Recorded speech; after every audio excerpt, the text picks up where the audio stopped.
नमस्ते, आप सभी का बहुत बहुत स्वागत है। इस समय जो मोमेंट चल रहा है उस मोमेंट पे सबसे ज्यादा जरूरी चीज क्या है आप लोगों के लिए, आप लोगों के माध्यम से।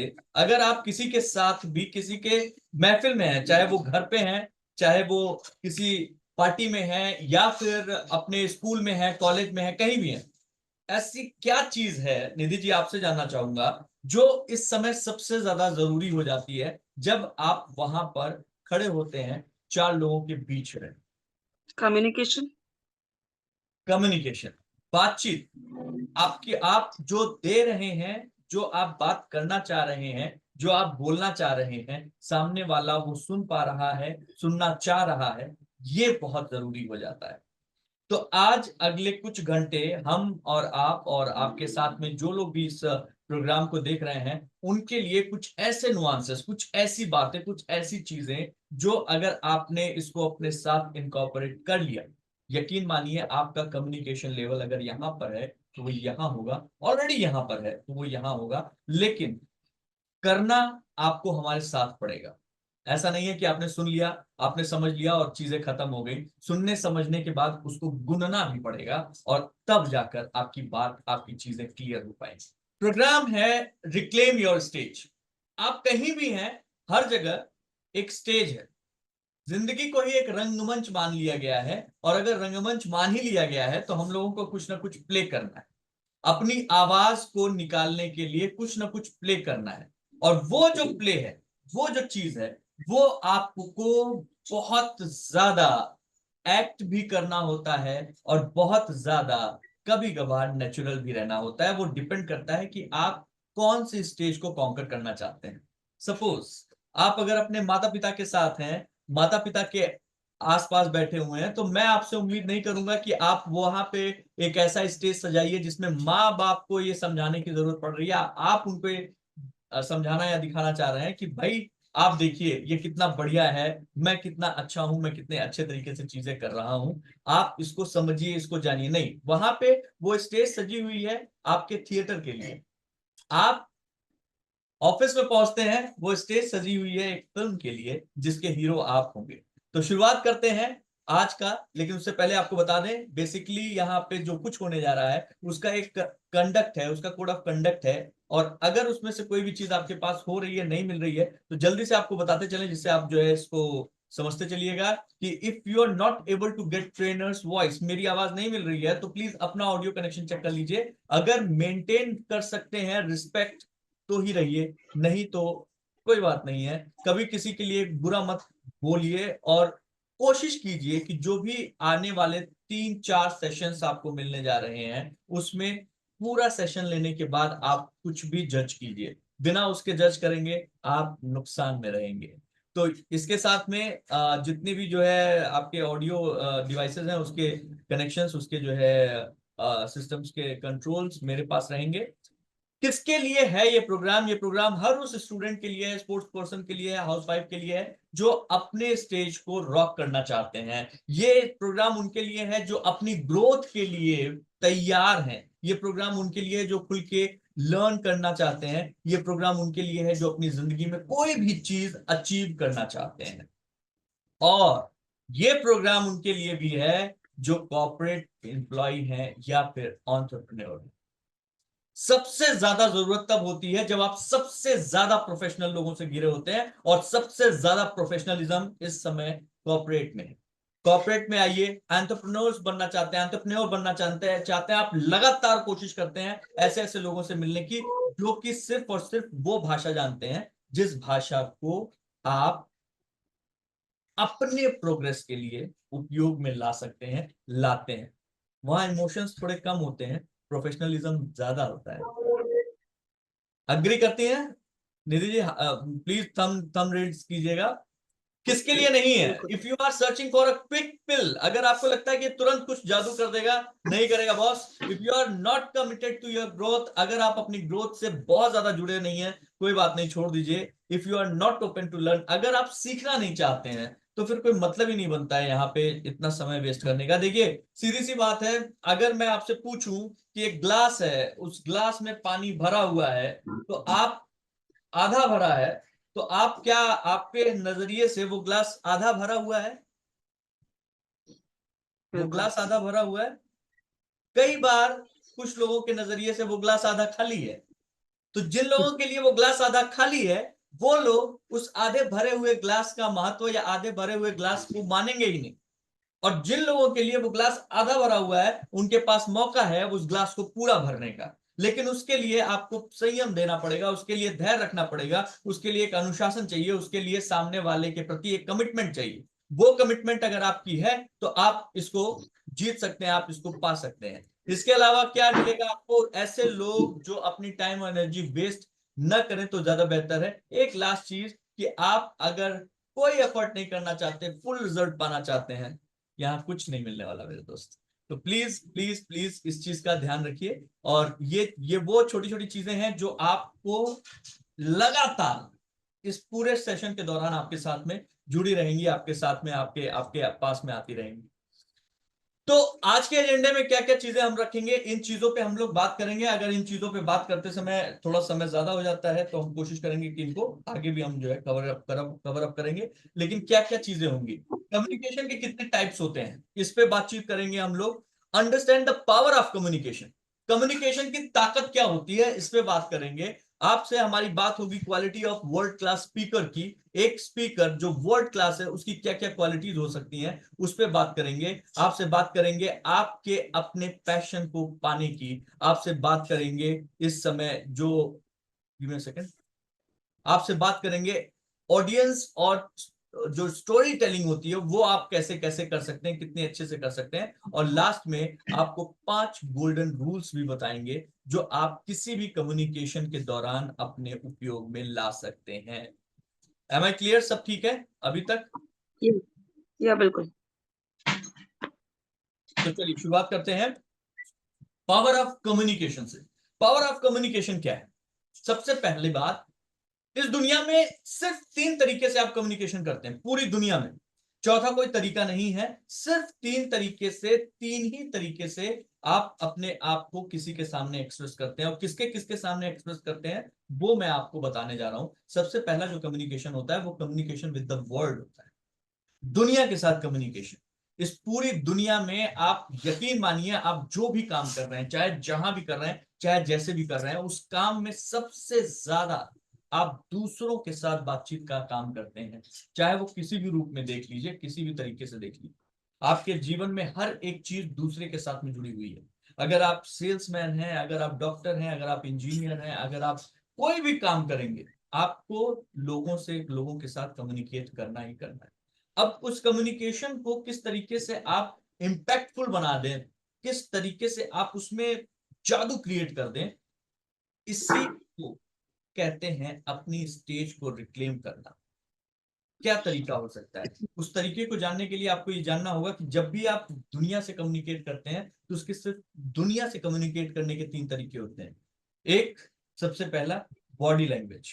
चाहे तो आप इसको लिख लीजिएगा, आपकी बॉडी लैंग्वेज 55%, 55% आपकी बॉडी लैंग्वेज काम करती है। आप किसी से बात कर रहे होते हैं तो आपकी बॉडी लैंग्वेज जो है वो 55% काम करती है। अगर आप अपनी बॉडी लैंग्वेज में जरा सा भी बदलाव ले आइए, आपके आपका पूरा जो है, आपकी पूरी साइकोलॉजी बदल जाएगी। आप जैसे ही आप अपने बॉडी लैंग्वेज को बदलते हैं, आप अपने अपने शरीर को बदलते हैं, उसका सीधा प्रभाव आपके दिमाग पर पड़ता है। और फिर बॉडी और माइंड एक सिस्टम बनकर आपको रॉक करने के लिए प्रेरित करता है। छोटा सा एक बदलाव देखना चाहेंगे निधि जी? अभी आप जहां बैठी जी, हुई बिल्कुल। कर रही हैं, आप सिर्फ आराम से जो है बैठे रह, आप जहां बैठी हुई हैं, आप बस बैठे बैठे अपनी स्पाइन स्ट्रेट कीजिए, अपनी पीठ को, अपनी स्पाइन को स्ट्रेट कीजिए, स्ट्रेट कीजिए, स्पाइन स्ट्रेट कीजिए, अपने शोल्डर्स को थोड़ा सा स्ट्रेट कीजिए। अपना प्रीफ्रंटल कॉर्टेक्स, ये जो माथा है, प्रीफ्रंटल कॉर्टेक्स, उसको आराम से नॉर्मल कीजिए और एक स्माइल दीजिए। और आंख में आंख मिलाकर अगर आप जो जो भी ये प्रेजेंटेशन देख रही हैं, आप उसको अब देखिए। ये जो आपके स्माइल है और ये जो आपने प्रीफ्रंटल कॉर्टेक्स को अपने शांत किया, या इसको जो है लोग नॉर्मली जब भी कुछ जो है बहुत इंपॉर्टेंस देकर कोई चीज देखते हैं तो ये अपने आप सिकुड़ जाता है कि नहीं। लेकिन जैसे ही आप इसको नॉर्मल करते हैं, चेहरे पे एक स्माइल लाते हैं और अपने स्पाइन को स्ट्रेट करते हैं, आपका बॉडी लैंग्वेज बदल जाता है, आपका प्रभाव बदल जाता है। तो आप जब भी, इजी हो जाइए, आप जब भी आप पॉजिटिव महसूस करना चाहते हैं, जब भी आप किसी के ऊपर प्रभाव डालना चाहते हैं, तो आप अपनी बॉडी लैंग्वेज को बिल्कुल मत इग्नोर कीजिएगा। ये बहुत बहुत बहुत पावरफुल है। नंबर 2, दुनिया से बात करने का दूसरा, जो ये 55% था, बॉडी लैंग्वेज आपका 55% होता है। दूसरी बात होती है टोनैलिटी, जो कि आती है 38%। टोनैलिटी, आपके आवाज की टोन कैसी है, 38% जो है चीजें इस पर निर्भर करती हैं। क्योंकि टोनैलिटी जो है, tonality is a combination of our word and emotions. Tonality में सिर्फ वर्ड्स नहीं आते हैं, आपके इमोशंस भी आते हैं। अगर आप किसी भी चीज को बोलने के कई तरीके होते हैं, अगर आप उसको बहुत प्यार से या फिर बहुत हार्श तरीके से बोलते हैं, दोनों से ही खेल बनता है और बिगड़ जाता है। बिल्कुल। किसी को आप बोलिए रोको, मत जाने दो, एक उदाहरण है, रोको मत जाने दो, सीधी सी बात है, रोको मत जाने दो, मतलब आप उसको रोक लीजिए, जाने मत दीजिए। और वही आपने अपनी टोनैलिटी बदली, बोली रोको मत जाने दो, क्या हुआ, रोको मत जाने दो, पूरा का पूरा अर्थ ही चेंज हो गया, सिर्फ आपकी टोनैलिटी से। और कई बार ये टोनैलिटी आपके बहुत सारे इमोशंस के साथ जब बाहर निकलती है ना, तो ही सामने वाले को फील कराती है, उसकी भावनाओं को ये बताती है कि आप उस पर्टिकुलर बात के लिए कितने जेन्युइन हैं, कितने ईमानदार हैं। तो इसलिए आप जब भी किसी भी प्रोग्राम में होते हैं, कहीं भी होते हैं, तो टोनैलिटी पर बहुत ज्यादा जो है ध्यान दीजिए कि ये 38% का आपकी बातचीत का प्रभाव रखती है। Okay, clear. चल। अब इसमें जितने लोग भी इस चीज को सुन रहे हैं, मैं उनको जो है एक चीज बताना चाहूंगा कि जो भी आप बातचीत करते हैं वो एक वेव प्रोड्यूस होती है। हम जो बात कह रहे हैं वो हमारी बातचीत का एक एक एक जो लहजा है, उससे एक वेव प्रोड्यूस हो रही है। और ये वेव क्या करती है, ये वेव जो है वो हमारे कान में, इसको, वो वेव जो है कन्वर्ट होती है किसमें, इलेक्ट्रो वो इलेक्ट्रिकल इंपल्स में।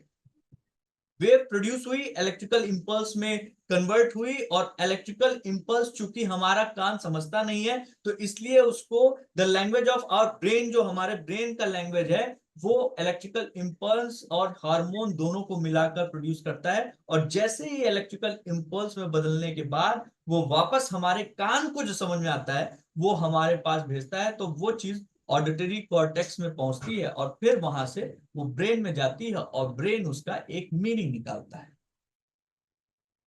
प्रोसेस थोड़ा साइंटिफिक है, लेकिन ये है बड़ा इंपॉर्टेंट। ब्रेन जो उसका मीनिंग निकालता है, उस ब्रेन की मीनिंग में इमोशंस मिक्स होता है। उदाहरण देकर आपको समझाता हूं। अगर मान लीजिए एक कमरे में आपकी माँ भी बैठी हुई है और आपके हस्बैंड भी बैठे हुए हैं, और आप अपनी माँ को बोलती हैं आई लव यू, और आप अपने हस्बैंड को बोलती हैं आई लव यू, दोनों में आपका इमोशन सेम रहेगा, दोनों में इमोशंस आपका बदला रहेगा। शब्द वही है, लेकिन भावनाएं बदली रहेंगी। क्यों? क्योंकि वो जो जो आपके पास आपने जो बोला है, वो ऑडिटरी कॉर्टेक्स में आपके इमोशंस के साथ उसको डिकोड किया जा रहा है। और इमोशंस कहां से बने हैं, आपकी टोनैलिटी से बने हैं, आपके बॉडी लैंग्वेज से बने हैं, और तीसरी चीज आपके वर्ड से बने। तो वर्ड्स का 7% का हिस्सा होता है।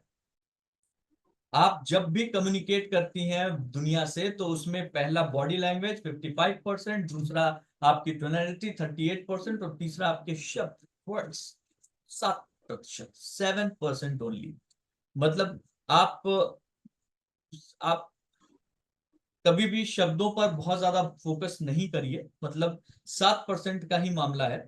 लेकिन वो 7% बहुत मायने रखता है तब जब वो 7% बोला जा रहा हो किसी ऐसे से जिससे आपको बहुत ज्यादा उम्मीद हो, किसी ऐसे से जिससे आपको बहुत ज्यादा लगाव हो।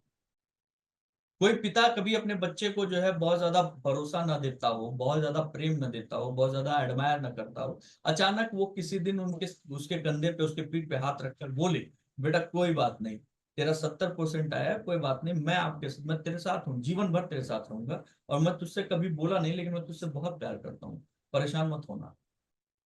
ये जो 7% है, ये 7% आपकी टोनालिटी पे, आपके बॉडी लैंग्वेज पर भी भारी पड़ जाएगा। क्यों? क्योंकि इन शब्दों का उसको बहुत बहुत बहुत लंबे समय से इंतजार था, और ये शब्द उस समय उनके पास आकर गिरे जब उस बच्चे को लगा था कि अब तो पापा हमको और भी नकारा समझने वाले हैं, नगड़े समझने वाले हैं। तो इसलिए जब भी आप कम्युनिकेट कीजिए, कम्युनिकेशन में आप, सबसे इंपॉर्टेंट चीज है, आप इन तीनों चीजों का सबसे ज्यादा ख्याल रखें। अब यहां एक सवाल उठता है कि आप अपनी पूरी जिंदगी में सबसे ज्यादा, अभी तक जितनी भी जिए हैं उसमें सबसे ज्यादा किससे बात कर पाए हैं? अगर मैं आपसे पूछूं निधि जी, अपनी अभी तक की जिंदगी में सबसे ज्यादा जो है आपने अब तक किससे बात की है? मुझे लगता है मैंने खुद से ज्यादा बात करी है। Exactly exactly. सबसे ज्यादा बात हम लोग अपने आप से करते हैं। Communication with your self. आप आहा मोमेंट लेके जाइए कि आप सेल्फ टॉक को ठीक करने के लिए जो एक फॉर्मूला है वो मैं आपको बताता हूं। जब भी आप सेल्फ टॉक को अपनी ठीक करना चाहते हैं तो आप इस बात को समझिएगा कि पॉजिटिविटी के लिए, पॉजिटिविटी मतलब पॉजिटिव टॉक करने के लिए हमें ट्रेन करना पड़ता है अपने को, जबकि नेगेटिव टॉक के लिए कॉन्शियसली जो है वो कॉन्शियस हमारा उसके लिए पहले से ही ट्रेंड है। यकीन मानिए, आपका जो कॉन्शियस है वो नेगेटिव थॉट्स और नेगेटिव टॉक के लिए पहले से ही ट्रेंड है। आप कहीं भी शोर मच जाए, अभी दो लोग झगड़ा करने लगे ऊंची आवाज में, आप तुरंत, आपका ध्यान वहां पहुंच जाएगा। आप सड़क पे लड़ाई हो रही है, आपका ध्यान तुरंत वहां पहुंच जाएगा। कहीं कोई ऐसा न्यूसेंस पैदा हो रहा है जो आपको समझ में नहीं आ रहा है कि यार क्या कैओस मच रहा है, आपका ध्यान तुरंत वहां पहुंच जाएगा। लेकिन वहीं उसी जगह पे कहीं शायद कुत्ते के दो छोटे पपी जो हैं आपस में ऐसे ऐसे खेल रहे हैं, शायद आपका दिमाग बहुत देर में पहुंचे। मिट्टी में लोटा हुआ एक बच्चा उस मिट्टी के साथ में जो है बड़ा आनंद ले रहा है, आपका दिमाग नहीं पहुंचेगा। आपको उसमें पॉजिटिव चीजें ढूंढने में, किसी भी एनवायरनमेंट में नेगेटिव चीजें ढूंढने में आपको मिनट नहीं लगता है, लेकिन उसी एनवायरनमेंट में पॉजिटिव चीजें ढूंढने में आपको घंटों लग सकते हैं। राइट और रॉन्ग? करेक्ट।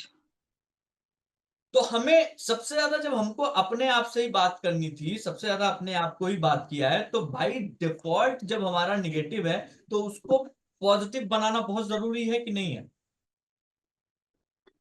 बिल्कुल। आप बताइए, हेल्दी रहने के लिए एफर्ट लगाना पड़ता है या फिर जो है बीमारी बीमारी लाने के लिए एफर्ट लगाना पड़ता है? इसलिए हेल्दी रहने के लिए। पीस ऑफ माइंड चाहिए आपको, पीस ऑफ माइंड के लिए एफर्ट लगाते हैं आप, या फिर गुस्सा आ जाए इसके लिए एफर्ट लगाते हैं? Normally peace peace of of mind. Mind के लिए। गुस्सा तो अभी आपको यूं दिला दूं मैं, अभी इसी समय विद इन मिनट आदमी गुस्सा दिला देगा।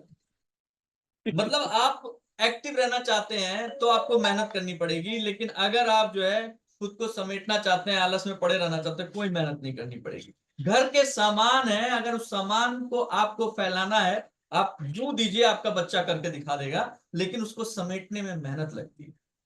हर एक चीज, चाहे वो किचन से एक कप टूट गिर के टूट जाएगा ना, तो उसको टूटने में यूं टूटेगा, लेकिन अगर उसको जोड़ना शुरू कीजिए, जो जापानीज करते हैं, तो उसमें बड़ी मेहनत लगती है। तो क्या है, बेसिकली ये है कि आप, कई बार जो है हम लोग चीजों को इस तरीके से देखते हैं, अपने चीजों को देखते हैं, कम्युनिकेट करते हैं तो हम निगेटिव कम्युनिकेशन करते हैं। कभी भी आपको कहीं भी पूरे, कभी भी आपको कहीं भी ये देखने को नहीं मिलेगा कि आइए आपको सिखाते हैं ओवर थिंकिंग के 4 तरीके। पढ़िए किताब, how to get more anger, how to get more negative in yourself. कभी ये नहीं पढ़ने को मिलेगा, हमेशा इसका उल्टा ही पढ़ने को मिलेगा। क्यों? क्योंकि निगेटिव बनाने के लिए तो समाज में बहुत सारी चीजें, बहुत सारे लोग हैं वो आपको निगेटिव बनाने के लिए तैयार है। राइट और रॉन्ग? ये एक नेचुरल प्रोग्रामिंग है निधि। आप इस नेचुरल प्रोग्रामिंग से बाहर नहीं जा सकते, इसीलिए इस नेचुरल प्रोग्रामिंग में आपको कुछ ऐसा करना पड़ेगा जो थोड़ा डिफरेंट हो। जैसे एक सवाल यहाँ पे उठता है कि भाई निगेटिव के प्रति हम बायस्ड क्यों, निगेटिव प्रोग्रामिंग हमारी क्यों है? क्या यूनिवर्स ने जो है इसमें कुछ घपला कर दिया है, या फिर भगवान जी ने कुछ गड़बड़ कर दिया है, हमें निगेटिव क्यों दिया है? जब उनको पता था निगेटिव में गड़बड़ है तो निगेटिव हमें हमें क्यों दिया? भैया हमें पॉजिटिव बनाता। देखिए होता क्या है कि हमारी यूनिवर्स की जो एंट्रोपी होती है वो हमेशा एक्सपेंडिंग मोड पे होती है, वो हमेशा बढ़ती है, हमेशा कुछ नया हो रहा है, हमेशा कुछ लोग सीख रहे हैं, वैज्ञानिक खोज रहे हैं, हम लोग ढूंढ रहे हैं, और अपनी उम्र के साथ साथ हम लोग हमेशा कुछ नए के लिए तैयार कर रहे हैं। तो एक्सपेंडिंग इन नेचर है हम। इस वजह से हमारा जो ब्रेन है वो कभी कभी एक जगह रहने के लिए डिजाइन और फोकस्ड रहता है, लेकिन वो फोकस शिफ्ट होता रहता है। आप समझ पा रही हैं? बिल्कुल। मल्टीपल चीजों के लिए हमने अपने आप को डिजाइन, हमारे ब्रेन को हमने अपने आप को मल्टीपल चीजों के लिए डिजाइन किया है, लेकिन उसको जो है फोकस रहने में जो है ठीक मामला उसका सेट रहता है। जैसे ही आप दुनिया भर की चार चीजें करने लगते हैं तो आपको समझ में आते हैं कि आप जो हैं वो अपने साथ हर तरीके की चीजों को लेके चल रहा है। छोटे से बच्चे को दो चीजें, दो खिलौना दीजिए, अगले 2 घंटे, 2 मिनट, 10 मिनट के बाद उसको चार चाहिए होगा, और वो चार दे देंगी तो आप उसको आठ चाहिए होगा। ये चीज सिर्फ बच्चों के साथ नहीं होता, हम लोगों के साथ भी होती है। ब्रेन की नेचुरल प्रोग्रामिंग जो है वो डिस्ट्रैक्टेड है। वो क्या करती है कि ब्रेन जो है वो मल्टीपल चीजों को महसूस करना चाहता है। ये हमारा आपका दिक्कत, हमारी आपकी दिक्कत नहीं है, ये हम लोगों के जीन्स में है। चीजें मल्टीपल प्रोग्रामिंग और ये सारी चीजें, इस वजह से आप जब भी कम्युनिकेट कीजिए अपने आप से तो इस बात का बहुत बहुत बहुत ख्याल रखिए कि जब भी आप खुद से बोलें तो वो चीज तोल मोल कर बोलिए, क्योंकि आप सबसे ज्यादा इस दुनिया में अपने आप से बात करते हैं। और अगर आपने अपने आप को ये समझा दिया मैं नकारा हूं, मैं निकम्मा हूं, मुझसे नहीं होगा, मेरे बस का नहीं है, मैं पैसे नहीं कमा सकता, मैं इस जीवन में स्वस्थ नहीं रह सकता, जिम नहीं जा सकता, तो आप नहीं जा सकते, नहीं कमा सकते, नहीं कर सकते। लेकिन अगर आपने यही पॉजिटिव टॉक शुरू कर दी, मैं कर सकता हूं, मैं जहां हूं यहीं से शुरू करूंगा, जैसा हूं वैसे शुरुआत कर रहा हूं, आप कौन होते हैं मुझे रोकने वाले, मेरी जिंदगी है, मैं हूं, मैं करके रहूंगा, जितना हो सकेगा उतना करूंगा, लेकिन करूंगा जरूर, रुकूंगा नहीं। आप देखिए, आप ये शब्द मैं जो बोल रहा हूं, ये शब्द बोलिए, आपको समझ में आएगा। आप दो शब्द हैं यहाँ पे, एक है हाँ। आप हाँ बोलते हैं तो आपकी हाँ, आपका यस आपके अंदर एक अजीब, एक अलग ऊर्जा पैदा करता है। वहीं आप नो बोलिए, ना, ना, नो, वो एक अलग ऊर्जा पैदा करता है। तो आप जब भी अपने आप से कम्युनिकेट करेंगे तो हमेशा पॉजिटिव बातों को रखेंगे, चाहे कुछ भी हो जाए। Am I clear? बात समझ में आई? ठीक। अगला क्या है, गेस कर सकते हैं आप दुनिया से बात कर लिया आपने, अपने आप से सबसे ज्यादा बात कर ली। एक कम्युनिकेशन लेवल और है, any guess? No. Communication with the universe, इस ब्रह्मांड से कम्युनिकेशन, इस कॉस्मिक एनर्जी से कम्युनिकेशन, जो कि हम लोगों को करना ही पड़ता है। आप चाहे उसको मानिए चाहे मत मानिए, लेकिन वो कम्युनिकेशन करना ही पड़ता है। होता क्या है कि यूनिवर्स से आप कैसे बात करते हैं, यूनिवर्स से बात करने का क्या तरीका है, कैसे बात करते हैं, जानना चाहेंगी? बिल्कुल। आप एनर्जीज में विश्वास करती हैं? पॉजिटिव एनर्जी होती है, नेगेटिव एनर्जी होती है, यस और नो? या।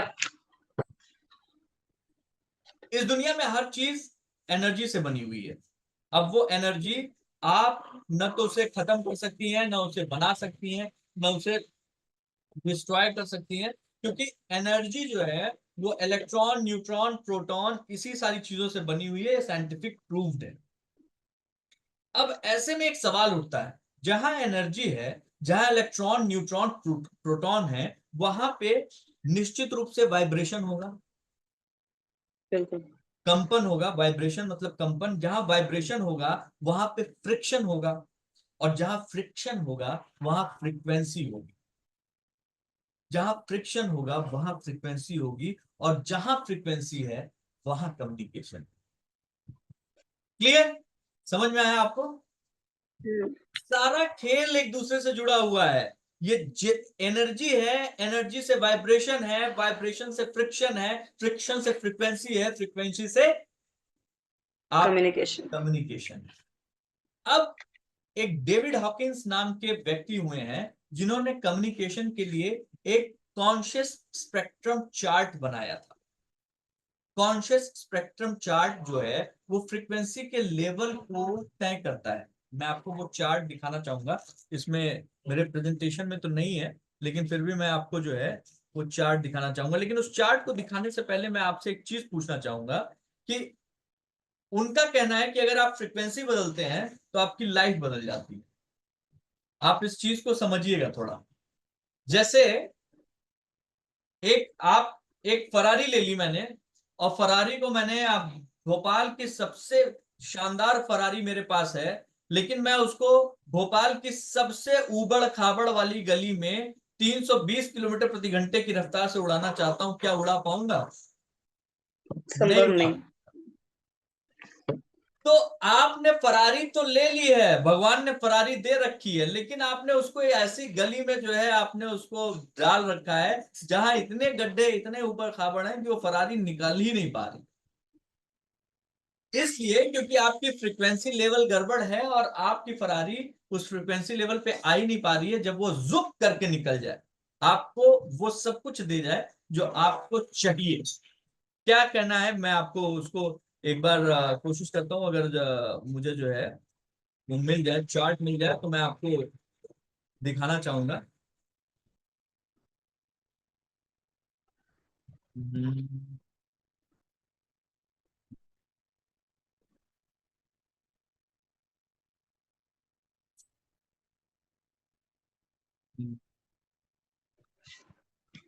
मैं आपको स्पेक्ट्रम चार्ट भेजता हूं। आप स्पेक्ट्रम चार्ट देखिए, एक मिनट रुकिए, मैं मुझे यहाँ से ढूंढने के लिए, इस बार हो सकता है मुझे स्क्रीन पे ही मिल जाए, क्योंकि ये स्पेक्ट्रम चार्ट मैं हर रोज रीड करता हूँ। ये रहा।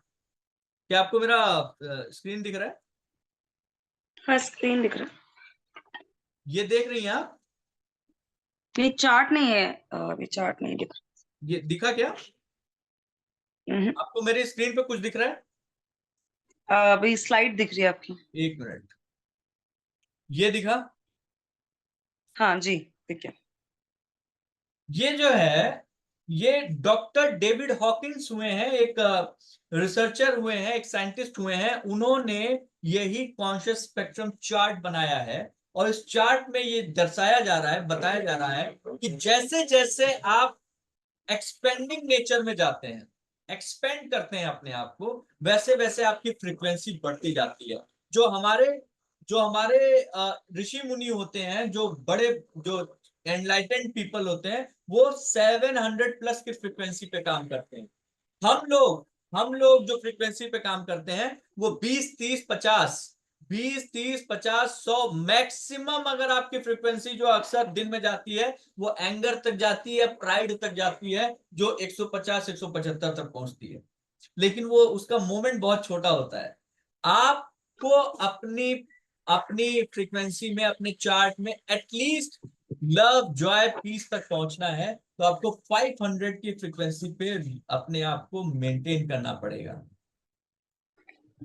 आप समझ रही हैं? जी। आपको 500 की फ्रीक्वेंसी पे अपने आप को मेंटेन करना पड़ेगा। तब आप अपने जीवन में बहुत सारे मिरेकल्स जो होते हैं, जो बदलाव होते हैं, उसको आप देख पाते हैं। जब आप कम्युनिकेशन के इन तीनों लेवल पर काम करते हैं, तब आपको ये बदलाव, ये चीजें, और ये सारी चीजें सामने निकल कर आती हैं। आप तब इसको समझ पाते हैं, देख पाते हैं। क्लियर? या, आगे चलें। बिल्कुल।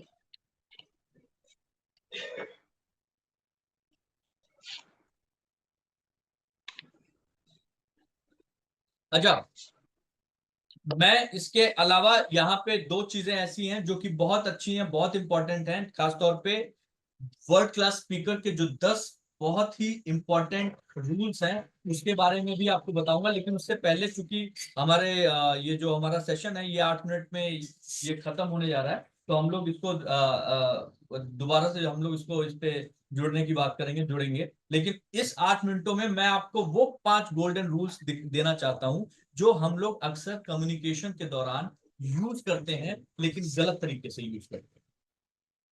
ठीक है। Rule number 1, standing position. आपकी स्टैंडिंग पोजीशन क्या होनी चाहिए? जब भी आप किसी से बात कर रहे हैं तो आपकी स्टैंडिंग पोजीशन क्या होनी चाहिए, कैसी होनी चाहिए? आपकी स्टैंडिंग पोजीशन में ना आपका पैर, आप पैर अपना, आप अगर स्टेज पर हैं, आप अगर गैदरिंग में हैं, तो अपने आप आपका पैर वी शेप में ही होता है। नॉर्मली देख लीजिए, अगर आप दोनों पैरों पे अपना वजन रख के खड़े होती हैं या बात करती हैं, तो अपने आप आपका पैर वी शेप में ही जाता है। लेकिन कई बार अनकॉन्शियसली हम अपने आप को इस तरीके से ट्रेन कर लेते हैं कि हम एक ही पैर पे अपना वजन देकर खड़े हो जाते हैं। एक पैर आगे कर लिया, एक पैर पे वजन देकर खड़े हो गए, या फिर दोनों पैर पे खड़े हैं तो दोनों पैर आवश्यकता से ज्यादा फैलाए हुए हैं। क्यों? क्योंकि आपका शरीर जो है वो भारी है, या फिर कमजोर है, या फिर आपको आदत बन गई है उस तरीके से खड़े होंगे। लेकिन जब भी आप कहीं भी खड़े होंगे, कुछ भी करेंगे ऐसा, तो आपकी जो स्टैंडिंग पोजीशन होगी वो स्टैंडिंग पोजीशन वी शेप में होगी। और वी शेप में अपने पैर पे, दोनों पैर पे पूरा वजन देकर खड़े होना है, पहली चीज सबसे इंपॉर्टेंट। या फिर आप अगर जो है कोई बातचीत बोल रहे हैं, तो उसके साथ आपके मोमेंट को जो है, अपने पैरों के मोमेंट को भी जोड़ सकते हैं। लेकिन फॉर द स्टार्टिंग, अगर आप स्टेज पे जा रहे हैं और आपको लगता है स्टेज पे जाने के बाद आपको अभी अभ्यास की जरूरत है, तो आप वी शेप में अपना पैर रखिए। ये बहुत जरूरी है, बहुत इंपॉर्टेंट है। रूल नंबर 2, आपका हाथ का मूवमेंट, हैंड मूवमेंट क्या होता है, हैंड मूवमेंट कैसा होना चाहिए, इस पे जो है आप इस पे बात कर सकती हैं। हैंड मूवमेंट कैसा होना चाहिए? इतनी देर से मैं आपसे बात कर रहा हूं निधि जी, इतनी देर में आपको समझ में आ गया होगा कि मैंने अपने हाथों का कितना उपयोग किया है, राइट? आप करेक्ट। जब अपने हाथों को अपने शब्दों के साथ, अपनी भावनाओं के साथ जोड़ लेते हैं, तो आपका मोमेंट, आपका हैंड मोमेंट बात करने लगता है। अगर मैं थोड़ी देर के लिए चुप भी हो जाऊं और मैं अपने हाथों से आपको बताने की कोशिश करूं, तो शायद उसमें भी मैं कुछ चीजों में कामयाबी हासिल कर पाऊंगा। जैसे मैं बोल रहा हूं, आपको समझ में आ गया कि मैंने बोला राइट, सही है, सुनाई पड़ गया, ठीक है। अगर मैं यही चीज ऐसे कर दूं, तो आप समझ जाएंगे कि कह रहा है कुछ तो गड़बड़ है, या मेरे साथ गड़बड़ है, मैं सुन नहीं रही हूं, या फिर ये बोल रहा है कि मेरी आवाज नहीं जा रही है। तो आपका हैंड मूवमेंट जो है वो कभी भी एक जगह स्टैटिक नहीं होना चाहिए। अगर स्टैटिक है तो इसका मतलब है कि आप किसी की बात को सुन रहे हैं। हम लोग जब किसी को सुनते हैं तो आप अक्सर अपना हाथ यूं फोल्ड कर लेते हैं, या फिर ऐसे रख लेते हैं, है कि नहीं?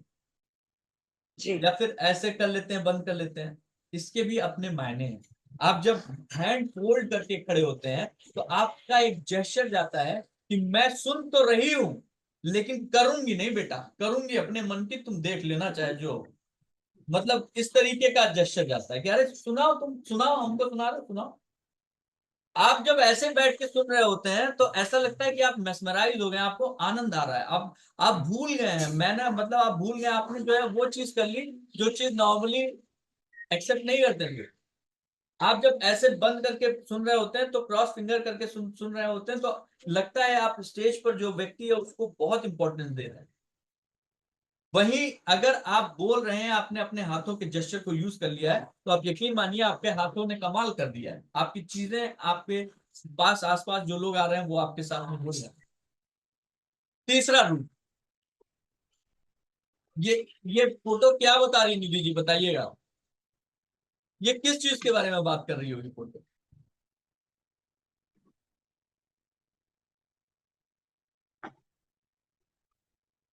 Exchanging of communication.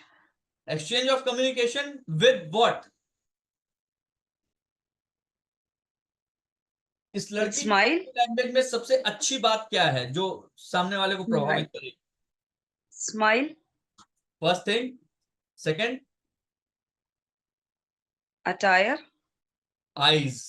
अटायर दोनों ने एक जैसे पहन रखे हैं, लेकिन जो आंखों का कांटेक्ट है ना, जो स्माइल है वो तो है, जो आंखों का कांटेक्ट है वो बहुत जरूरी है। आप जब मेरी आंखों में आके डाल, मैं आपसे बात कर रहा हूं और आपकी आंखों में आके डाल के बात कर रहा हूं, इसका मतलब ये है बॉस कि मैं जो बात कर रहा हूं उसमें मेरा पूरा कन्विक्शन है, मैं इस चीज को जीता हूं, और मैं इस चीज को इस तरीके से पेश कर रहा हूं आपको कि मैं इस चीज को, इस डिलीवरी को, इस तरीके को अपना चुका हूं और ये आप पे 100% काम करेगा। हाई कांटेक्ट हमेशा अपना ठीक रखिए। Golden rule number 3। Golden rule number 4, इसको ध्यान दीजिएगा, ये आपने पहले ही जो है मेंशन कर दिया था पहली फोटो में ही, स्माइल। आपकी मुस्कुराहट बहुत कुछ बयां कर देती है, बहुत कुछ बदल देती है। कई बार लेकिन गड़बड़ भी हो जाती है कि पता लगा कि पिछले एक आध क्लासेस में ऐसा हुआ है कि सर ने बोला मुस्कुराइए, तो आप जो है मतलब अपने अगल बगल अड़ोसी पड़ोसी क्लास में हर जगह मुस्कुरा ही रहे हैं। थोड़ी देर बाद सामने वाला कह रहा भाई पागल हो गया है क्या, और समय ही जो है अपना दांत दिखाए हुए। मुस्कुराने का मतलब ये है कि आप जब कम्युनिकेट करते हैं तो उस समय की सिचुएशन को देखते हुए मुस्कुराना है। सामने वाला पता लग रहा है आपका बॉस है, आपको डांट रहा है, आप मुस्कुरा रहे हैं, नौकरी खतरे में पड़ जाएगी। तो इस तरीके की चीजों से भी आपको समझना है, ये स्माइल बहुत बहुत इंपॉर्टेंट है। Last but not the least, वो है do not walk on the stage. जब आप स्टेज पे होते हैं तो स्टेज पे तब तक आप जो है वॉक करके बात मत कीजिए जब तक आप उस स्टेज के ऑरा को अपना न लें। कई बार क्या होता है, आप जब स्टेज पे पहुंचते हैं, आपके पास आपको कम्युनिकेट करना है, कम से कम 500 लोग बैठे हुए हैं, तो हम लोग कोशिश करते हैं पूरे स्टेज को कवर करें। वो आप तब कर सकते हैं जब आप स्टेज को जीना सीख जाते हैं। आप स्टेज पे 25 बार चढ़ चुके हैं तो आप एक कोने से दूसरे कोने तक, अगर आपको ऐसा करना है तो स्टेज पे जाने से कम 5 बार स्टेज से उतरिए, स्टेज पे चढ़िए, स्टेज पे चढ़ के उस कोने से इस कोने तक अपने आप को रिहर्स कीजिए। उसके बाद छठी बार, 7वीं बार आप अपना प्रेजेंटेशन, फाइनल प्रेजेंटेशन दीजिए। नहीं तो आप स्टेज पे अगर एक जगह खड़े हैं और इन बातों का आपने अगर ध्यान रखा है तो यकीन मानिए ये बातें हर तरीके से आपके लिए फ्रूटफुल होने जा रही हैं। क्लियर? क्लियर। हमारे पास 1 मिनट बचा हुआ है निधि जी, तो अगर आपका अभी तक का कोई सवाल हो तो प्लीज मुझसे पूछ लें। ओके, ठीक है, तो हम अभी लोग कोई डन।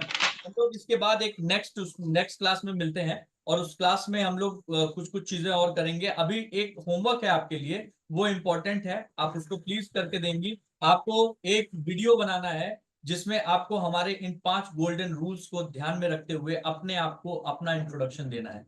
आप अपना इंट्रोडक्शन देंगी इन 5 गोल्डन रूल्स को ध्यान में रखते हुए। फुल फ्रेम बनाइए जिससे आप दिख सकें कि आप कैसे खड़े हैं, कैसे बोल रहे हैं, और इन 5 चीजों को लेकर आप वो मेरे व्हाट्सएप पे भेज दीजिएगा। मैं इसको चेक करके, और इसमें जो भी चीजें सुधारी जा सकती हैं और बेहतर किया जा सकता है वो मैं आप तक जरूर भेजूँ। Thank you so much ma'am, thank you for this class. बाकी हम लोग अगली क्लास में हम आपसे मुलाकात करते हैं। अभी बहुत सारी चीजें आज की क्लास में ही बची हुई हैं जो कि हम लोग कल कवर कर रहे हैं।